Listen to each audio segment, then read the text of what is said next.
It started with the silence. Not the kind of silence that settles at night, when the world simply exhales. This one pressed against the walls of my apartment, like a living thing, too heavy to breathe through. I first noticed it 2 weeks after I moved into the old Miller building, a decrepit, century-old apartment block that looked like it had been forgotten by time. My unit was on the 12th floor, the top floor, the one they said was mostly storage, but rent was cheap and I was desperate. The first few nights were uneventful. Creaking pipes, humming lights, the usual background noise of an ancient building. But then, around 2:47 a.m., I heard something strange. A faint clicking sound from above my ceiling. Not random, rhythmic. 3 clicks, pause, 3 more. It repeated precisely for 20 seconds, then stopped. I told myself it was the heating system, until the next night, when I heard footsteps. Slow, deliberate, directly over my head.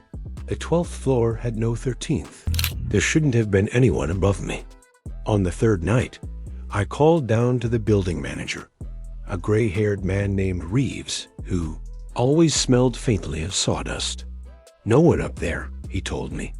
That floor was sealed after the fire in '73. If you're hearing something, it's just the building settling.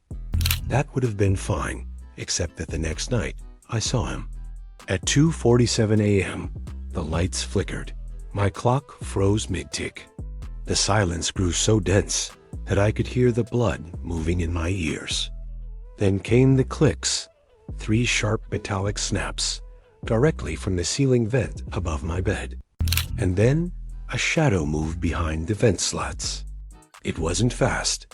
It was patient, deliberate. A hand, long, pale, jointed wrong, pressed against the metal grate from the other side. The fingers splayed like a spider. I froze. The grate slowly unlatched and fell forward, dangling. That's when I saw him. He unfolded from the darkness, like a puppet being pulled through invisible strings. Tall, too tall to fit comfortably in the vent, his limbs jerking as if he'd forgotten how to use them. His head tilted, bones cracking. His eyes were black. He didn't crawl down. He slid, silently, until his bare feet touched the floor. And then he stood there, perfectly still. The silence returned.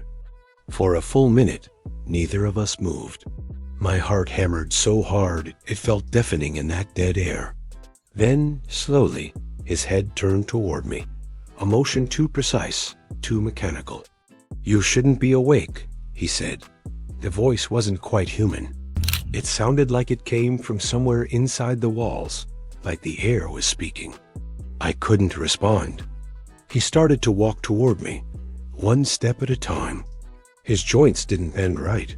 He didn't blink. When he was 3 feet away, the lights came back on.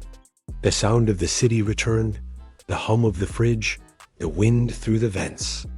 And just like that, he was gone. I moved out the next day, or tried to. Reeves met me in the lobby, looking tired. "You saw him, didn't you?" "What the hell was that thing?" He sighed. The still man. Every building this old has one. Someone who refused to leave when the fire came. Someone who burned standing up. I blinked. "You're saying he's—" "I'm saying don't look for him," Reeves interrupted. "He only moves when someone notices. The silence, that's his signal. If you hear it again, leave. Don't breathe. Don't listen. Just leave." But curiosity is a disease. That night, I went back. I had to see if it was real, if I wasn't losing my mind. I brought my phone, set to record, and climbed the stairwell up to the 12th. The door to my unit was ajar. Inside, the air was freezing. My breath fogged. The vent above my bed was open again. Air, swinging slightly. And on the wall, written in soot, were 3 words. "Stay very still." I turned toward the sound of something dragging behind me, soft, like bare feet over linoleum. Then came the silence. The total, suffocating silence. I couldn't even hear my own heartbeat. I felt him before I saw him. His reflection appeared first, not in glass, but in the faint sheen of the floor. Behind me.